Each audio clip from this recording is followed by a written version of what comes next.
திருமணம் என்பது நம்ம வசதிக்காக செயற்கையாக ஏற்படுத்திக்கிட்டது. அது ஒண்ணும் இயற்கையானது கிடையாது. பிற பிற உயிரினங்களும் ஜோடியா இருக்கும். ரொம்ப எல்லா உயிரினங்களும் இருக்காது. பெரும்பாலும் தனித்தனியா இருக்கிறது. ஜோடியா இருக்கும்போது இதில நெறைய பிரச்சனைகள் இருக்கு. என்னன்னா, நீ வந்து காலங்காத்தாலே உன் மனைவிய கொஞ்சிக்கிட்டு இருக்கிற, உன் கணவனோட கொஞ்சிக்கிட்டு இருக்க அப்படின்னா, அதன் பிறகு உன்னால கஷ்டமான வேலைகள் எதையும் செய்ய முடியாது. நமக்கு வாழ்க்கையில நெறைய வேலைகள் இருக்கு. ஏன்னா கஷ்டமான வேலைகள்லாம் நெறைய இருக்கு. தொழில் செய்யணும். வாழ்வாதாரமே அதில தான் இருக்கு. தொழில் செய்யாம நீ பாட்டுக்கு தொழில் செஞ்சு கஷ்டமான வேலைகளெல்லாம் செஞ்சுட்டு, கடைசியா தான் ஒரு சாயந்திரமா தான் ஒரு 4 மணிக்கு மேல 5 மணிக்கு மேல தான் ஜாலியா இருக்கிறது, பாட்டு பாடுறது, ஆடுறது, விளையாடுறது, இந்த காதல் பண்றது, கொஞ்சுறது. குழந்தைகள கொஞ்சுறதா இருந்தா கூட, கஷ்டமான வேலைகள முடிச்சுட்டு தான் கொஞ்சணும். நம்ம அன்பு செலுத்துறோங்கிறது வந்து ஒரு பலன். நமக்கு கடமையை செஞ்சா தான் நம்மளால அன்பு செலுத்த முடியும். நம்ம உயிர் வாழ்வதற்கு என்ன தேவை அப்படின்னா, நமக்கு உணவு தேவை. உணவை உற்பத்தி செய்வது தொழில். தொழில் தான் இந்த வாழ்க்கையில் உள்ள கடினமான வேலை. தினசரி நம்ம தொழில் செய்ய வேண்டியிருக்கு. தினசரி கடினமான வேலையான அந்த தொழிலை செய்து, அந்த கடமையை செய்து அதன் பிறகு பலனை எதிர்பார்க்க வேண்டும். அதனால வந்து இப்போ கல்யாணத்த நம்ம பண்ணிட்டோம். அப்ப எந்த நேரத்திலயும் நீ உன் மனைவிய கொஞ்சிக்கலாம். பக்கத்திலே தான் இருக்கிற. விருப்பப்பட்டா உடலுறவு வச்சுக்கலாம். கணவன் மனைவி உடலுறவு வச்சுக்கலாம். அப்படிங்கும்போது இதில என்ன ஆபத்து இருக்கு அப்படின்னா, நீ காலையிலேயே கொஞ்சுற, கொலாவுற, அதன் பிறகு உன்னால கஷ்டமான வேலை எதையும் செய்ய முடியாது. ஏன்னா காலையிலேயே நீ பலனை அனுபவித்து விட்டாய். அதன் பிறகு நீ எதற்காக கடமை செய்ய வேண்டும்? காலையிலேயே உனக்கு சம்பளம் குடுத்தாச்சுன்னா, நான் எதுக்கு வேலை பார்க்கணும் அப்படிங்கிற எண்ணம் வரும். நம்ம வேலை செஞ்சா நமக்கு சம்பளம் கிடைக்கும். அப்படிங்கிற எண்ணம் இருக்கும். அதனால கடமைங்கிறது என்னது? கஷ்டமான விஷயம். தொழில்ங்கிறது கஷ்டமான விஷயம். தினசரி வாழ்க்கையில கஷ்டமான விஷயத்தெல்லாம் செஞ்சு முடிச்சுட்டதுக்கு அப்புறம் தான், கணவன் மனைவியும் கொஞ்ச வேண்டும். குழந்தைகளை கொஞ்ச வேண்டும். ஒரு குடும்பமா ஒண்ணா உட்கார்ந்து சந்தோஷமா பேசி சிரிக்கணும் அப்படின்னா, அதற்கு காலையில் அதை செய்து விடாதீர்கள்.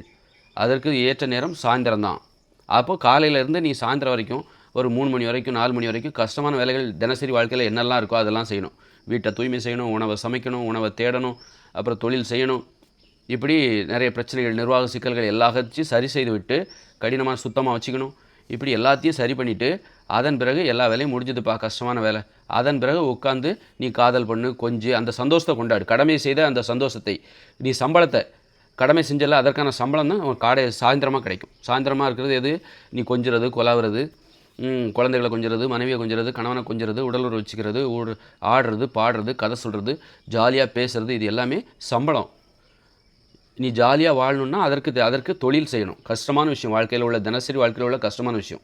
அத முதல்ல செய். காலங்காத்தாலே நீ ஜாலியா ஆடுற, பாடுற அப்படின்னா, அதுக்கப்புறம் உன்னால வந்து ஒரு வேலையில உன்னால கவனம் செலுத்த முடியாது. அதனால வந்து எதை எப்போ செய்யணும் அப்படிங்கிறத தெரிஞ்சுக்கணும். அப்போ தான் நம்ம வந்து சோர்வு இல்லாமல் உழைக்க முடியும். சோர்வு வருது, நீ காலையிலே எல்லாத்தையும் பண்ணுற அப்படிங்கும்போது உனக்கு சோர்வு வந்துடும், உழைக்க முடியாது, சோம்பேறித்தனம் வரும்.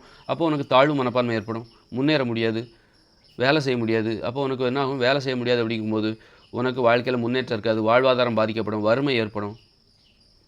அப்போ வந்து நிம்மதியாகவே இருக்க முடியாது. நீ காலையிலேயே சந்தோஷமாக இருந்தால், மனைவியோட, கணவனோட, குழந்தைகளோட, நண்பர்களோட ஆடி பாடி காலையிலேயே சந்தோஷமாக இருந்தேன்னா, அப்புறம் உன் வாழ்க்கையில் நிம்மதியாகவே இருக்க சந்தோஷமாகவே இருக்க முடியாது. அதனால் வந்து காலையிலேயே சாப்பிட ஆரம்பிச்சிடக்கூடாது. 11 மணி வரைக்கும் சாப்பிடக்கூடாது. காலையில் 11 மணி வரைக்கும் அந்த பசிங்கிற அந்த கொடுமையை நீங்கள் அனுபவிக்கணும். காலை பொழுது அந்த காலையிலேருந்து நீங்கள் காலையில் தூங்கி எழுத்துறீங்க அப்படின்னா, சாயந்தரம் ஒரு 4 மணி வரைக்கும் ஒரு கடினமான காலகட்டம். இதில் கஷ்டமான வேலைகள்லாம் செஞ்சு முடிச்சிடணும். 11 மணி வரைக்கும் நம்ம சாப்பிடக்கூடாது. 11 மணிக்கு அப்புறம் தான் நாம சாப்பிடணும். அப்படின்னா வந்து அது மாதிரி பட்டினி இருந்தால் வாய் நாறாதா? வயிற்றில புண்ணு வந்துராதா?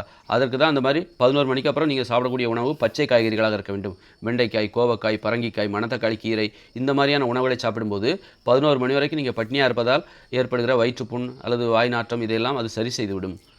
இந்த மாதிரி நம்ம உண்ணாவிரதம் இருப்பதற்கும் இந்த மாதிரி பாதுகாப்பான விஷயங்களை கடைபிடிச்சிக்கணும். அதுக்காக வந்து வாய் நாரும் வயிற்று புண்ணு வரும் அப்படிங்கிறதுக்காக உண்ணாவிரதம் இருக்காமல் சென்று விடக்கூடாது. உண்ணாவிரதங்கிறது அற்புதமான ஒரு உடலை ஆரோக்கியமாக வைத்துக் கொள்வதற்கான அற்புதமான வழி. அதனால் வாய் நாரும் வயிற்றில் புண்ணு வருங்கிறதுக்காக உண்ணாவிரதம் இல்லாமல் இருந்து விடக்கூடாது. உண்ணாவிரதமும் இருக்கணும், அதே நேரத்தில் வயிற்றில் புண்ணு வரக்கூடாதுன்னா என்ன பண்ணணும்? வயிற்றில் புண்ணு வரக்கூடாது, வாய் நாரக்கூடாது அப்படின்னா என்ன பண்ணணும் அப்படின்னா, உண்ணாவிரதம் அதை காலையில் 11 மணி வரைக்கும் நீங்கள் சாப்பிடக்கூடாது. அதன் பிறகு நீங்கள் சாப்பிட்ற உணவு பச்சை உணவுகளாக இருக்க வேண்டும். வெண்டைக்காய், கோவக்காய், மணத்தக்காளி கீரை, பரங்கிக்காய், அது மாதிரி வெள்ளரிக்காய், சுரைக்காய், கேரட்டு இந்த மாதிரி பச்சையாக உணவுகளை சாப்பிடணும் தினசரி. முதல் உணவு பச்சை உணவுகளாக இருக்க வேண்டும். அப்படி இருந்தால் உங்களுக்கு அல்சர் வராது, வாயில் புண்ணு வராது, வாய் நாற்றம் ஏற்படாது. அப்போது நீங்கள் காலையில் 11 மணி வரைக்கும் சாப்பிடாமல் இருப்பது ஒன்றும் உங்களுக்கு எந்த வகையிலும் தொல்லையாக இருக்காது, துன்பத்தை தராது. உடலும் ஆரோக்கியமாக இருக்கும். நீங்கள் அந்த மாதிரி பண்ணிக்கணும்.